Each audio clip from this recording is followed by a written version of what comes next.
کمزوروں کے اوپر احسان کرنے سے. کوئی ہینڈی کیپڈ ہے، بیوہ ہے، یتیم ہے، مسکین ہے، چھپ کے اس کی مدد کرنا، پتہ ہی نہ چلے. صحابہ کرام کے اندر یہ بڑی صفت تھی کہ وہ ایسے کام کرتے تھے اور کسی کو پتہ بھی نہیں چلنے دیتے تھے. چنانچہ سیدنا عمر رضی اللہ عنہ ایک مرتبہ آئے اور انہوں نے آ کر دیکھا کہ حضرت ابوبکر صدیق رضی اللہ تعالیٰ عنہ نے اپنے کام والی جگہ پر ایک رجسٹر رکھا ہوا ہے اور اس پر لکھا ہے کہ فلاں بندہ معذور ہے، حاجت مند ہے، ضرورت مند ہے، اور اس کی خدمت کون کرے گا. آگے اس کا نام بھی لکھا ہوا ہے. سارا رجسٹر دیکھا تو وہ خانے پور دیکھے. ایک جگہ لکھا تھا کہ یہ بیوہ ہے، بوڑھی ہے، اس کے گھر میں جھاڑو دینا ہے اور پانی بھرنا ہے، مگر آگے اس کے خدمت کرنے والے خانے میں کوئی نام نہیں تھا. انہوں نے رجسٹر دیکھا، انہوں نے نیت کر لی، اچھا بھائی اس کی خدمت میں کر لوں گا. چنانچہ اگلے دن فجر کے بعد اس کے گھر پہنچے، دروازے پہ دستک دی، اماں میں آپ کی خدمت کے لیے آیا ہوں. انہوں نے کہا جی خدمت کرنے والا تو آیا تھا، وہ خدمت کر کے چلا گیا. اچھا چلو میں کل فجر سے پہلے آ جاؤں گا. اگلے دن عمر رضی اللہ تعالیٰ عنہ تہجد پڑھنے کے بعد فجر سے پہلے ہی اس کے دروازے پر پہنچے کہ میں اس کی خدمت کروں گا، جھاڑو دوں گا، اس کا پانی بھر دوں گا. دستک دی، بڑھیا نے کہا جی کہ وہ تو کوئی آیا تھا، پانی بھی بھر گیا، جھاڑو بھی دے گیا. اچھا، وہ بھی عمر بن خطاب تھے. کہنے لگے اچھا پھر میں دیکھتا ہوں. اگلے دن عشاء پڑھ کے وہ راستے میں ایک جگہ چھپ کے بیٹھ گئے. کہنے لگے اب دیکھتا ہوں کون جاتا ہے خدمت کرنے والا. آدھی رات جب گہری رات تھی نا، اس وقت اچانک انہوں نے دیکھا کہ کوئی آہستہ آہستہ قدموں سے اس بڑھیا کے دروازے کی طرف جا رہا ہے. اللہ نے کھڑے ہو گئے، کہنے لگے من انتا، تو کون ہے؟ یہ پوچھا تو آگے جواب میں امیر المومنین سیدنا صدیق اکبر عنہ کی آواز آئی کہ میں ابو بکر ہوں. امیر المومنین آپ کہ ہاں میں اس بڑھیا کی خدمت میں کرتا تھا اور میں نے اپنا نام لکھنا مناسب نہیں سمجھا تھا، اس لیے تمہیں خانہ خالی نظر آیا، ورنہ اس کا پانی تو میں رات کو آ کے بھر دیتا. اتنے میں انہوں نے کیا دیکھا کہ امیر المومنین کے پاؤں میں جوتی نہیں تھی. تو عمر لانا نے پوچھا امیر المومنین رات میں آپ ننگے پاؤں گلیوں میں چل رہے ہیں؟ امیر المومنین نے کہا ہاں، میں جوتا اس لیے نہیں پہنتا، میرے جوتوں کی آواز سے کسی کی نیند میں خلل نہ آ جائے.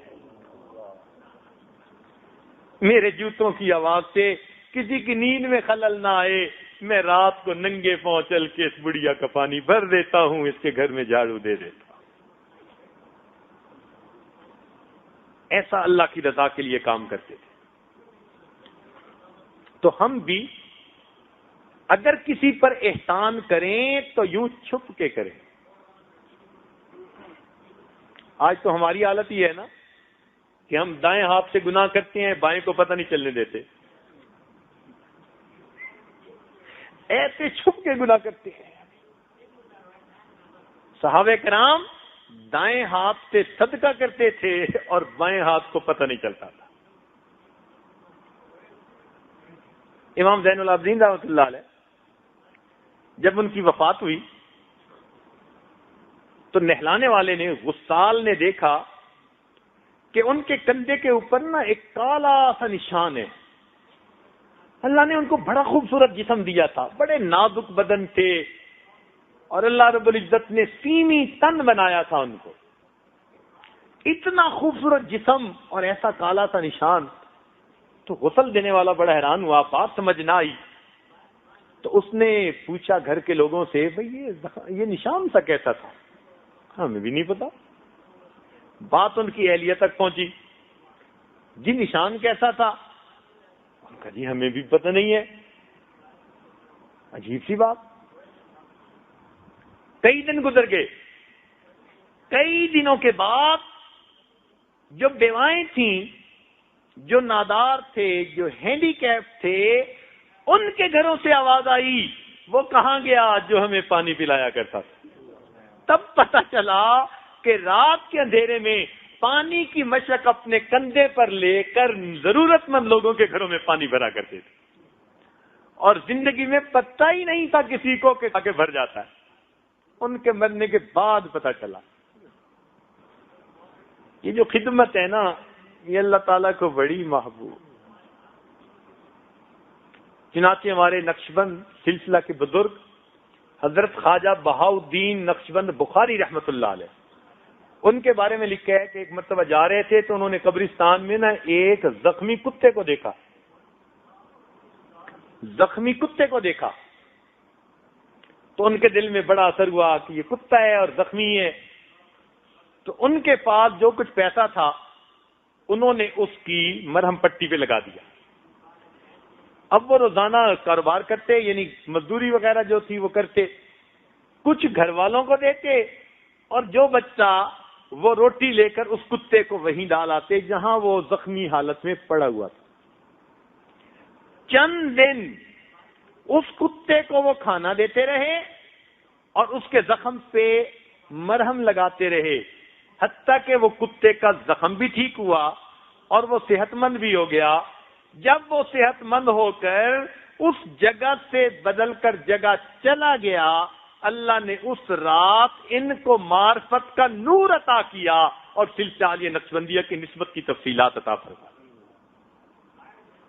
تو یہ ان کی زندگی کے حالات میں لکھا ہے کہ کتے کی خدمت کرنے پر اللہ نے ان کو اپنی معرفت کا نور عطا فرمایا. تو اگر ہم کسی انسان کی خدمت کریں گے، لیکن اس طرح نہیں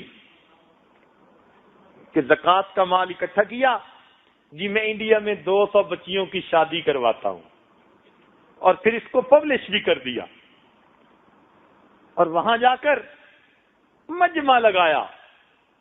ایک صاحب ملے، وہ ہر سال 300 بچیوں کی شادی کرواتے ہیں. اب یہ ہے تو بہت اچھی بات، مگر انداز کیا کہ وہاں بھی چھپتا ہے ایک رسالہ، سیٹھ صاحب مشہور ہیں، اور وہاں پر پھر لوگ آتے ہیں، اور سیٹھ صاحب تو کسی نے مجھے بتایا، پھر وہ ملے تو خود ہی کہنے لگے میں 300 بچیوں کی شادی کرواتا ہوں. میں نے ان سے اتنا سوال پوچھا، میں نے کہا آپ کیوں کرواتے ہیں؟ آگے سے کہنے لگے کہ جب شادی کرواتا ہوں نا تو وہ جو لوگ آ کے شکریہ ادا کرتے ہیں بڑا مزہ آتا ہے. اب بتائیے کہ 300 بچیوں کی شادی، زکوٰۃ کا سارا پیسہ لگا دیا، اور اس کا نتیجہ کیا نکلا کہ ریٹرن میں کیا مانگا کہ جی جب وہ بچیوں کے بڑے آ کر شکریہ ادا کرتے ہیں نا جی تو بڑا مزہ آتا ہے. اتنے جتن کاٹنے کا کیا فائدہ ہوا؟